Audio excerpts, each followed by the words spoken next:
Gaano ka katibay? Sintibay ng haliging di payayanig sa magnitude 6? Sintibay ng boksingerong umaabot ng round 12? Gaano ka naman kaya katibay para matapos ang gamutan laban sa tuberculosis? Depende sa uri ng Mycobacterium tuberculosis na iyong nasagap, maaaring tumagal ang gamutan ng 6 na buwan hanggang 1 taon para sa drug-susceptible TB, ang TB na mapagagaling ng pangunahing gamot o first-line drugs. Tumatagal naman ng 9 na buwan hanggang 2 taon ang gamutan laban sa drug-resistant TB, ang mas matinding uri ng TB.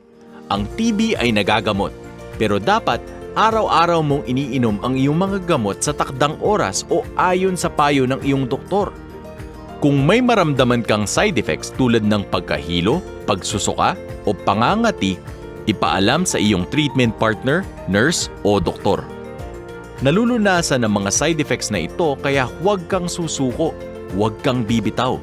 Mapatutunayan mo sa iyong sarili at sa mga mahal mo sa buhay kung gaano ka nga katibay. Para TB-free, huwag magmintis sa gamutan.